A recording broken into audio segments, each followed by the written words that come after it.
about showing off new parts and concepts for future products, the spice of the show are the wild builds. Most of the vehicles on display would be considered the wildest machine around in normal traffic. But when they're all vying for attention at the same venue, they become normal themselves, meaning that it takes truly astonishing work to stand out. We've gathered some of the most insane and absurd vehicles and things we saw at this year's show in this post. And before going forward, be warned that what you'll see is not necessarily tasteful.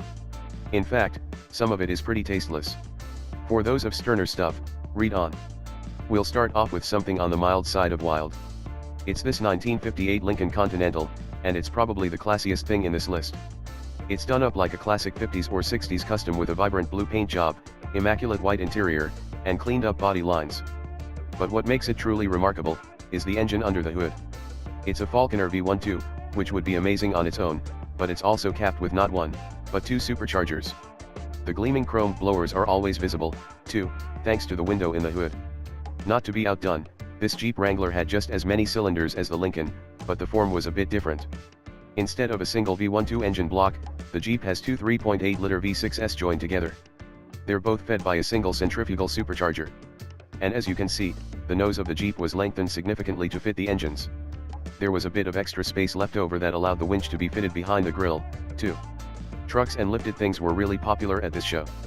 While many lifted trucks featured enormous wheels and street-oriented tires, this Toyota 4Runner went the traditional monster truck-style route with simply enormous tires. The size of the tires is emphasized by the comparative narrowness of the old 4Runner body. We were trying to decide what the truck should really be called, possibly 8Runner since it's twice the size of a 4Runner. The name 4Crusher also came up, since this thing probably can't run much anymore, but it sure could squish things. Side-by-sides or UTVs are the little cousins of trucks and SUVs, and as such are often lifted, too. This particular model really stunned us with its garish green and purple paint scheme. It's themed after Batman villain the Riddler, which makes sense, though we suspect choosing the Joker would have been acceptable, too. We'll take a bit of a break from lifted things and look at some street vehicles. One that we couldn't stop looking at was this hot rod.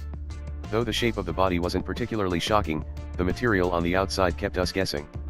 As it turns out, all the little panels you see are pieces of copper that have been folded and manipulated to achieve the finish you see. The eclectic car also features an earth-tone floral print top to finish off the unusual look. Cars, trucks, and SUVs are the norm for SEMA, but we also see a fair share of radical commercial vehicles. This milk truck at the House of Collar booth is one of the grooviest. It's thoroughly slammed and has a classic lowrider paint scheme with lots of airbrushed graphics and loads of metal flake. Check out that massive sun visor, too. Between all the cars are plenty of parts companies ready to offer you the items you need to replicate the wild builds on the floor. Literally the flashiest parts we saw were these crystal-encrusted V8s. Everything from the valve covers to the timing chain covers were coated in the things. We suspect the treatment wouldn't hold up over time. Also, although the engine on the left looks pretty plain, it features LEDs in the air filter that flash different colors. The last two vehicles in this list are also lifted. The second to last is a 5th-generation Chevrolet Camaro that looks just about apocalypse ready. It has big fat tires, lots of lights, and a push bar up front. There were some interesting touches scattered about, too, such as a pair of gauges sticking out of the hood, and, to go with the car's stated redneck theme, a gas tank in the back made to look like a moonshine barrel. The final car on the list is also why we only called that Camaro just about apocalypse ready. This Dodge Charger looks as though it just rolled out of Mad Max, Fury Road. Although the huge lift and tires are the initial draw, focus turns quickly to the engine. It's a huge V8 with two even bigger superchargers in AV configuration on top. They're spun and linked by a big metal chain. The whole package is completed with a bare metal finish, fender exit exhaust, big rivets, and the Targa roof.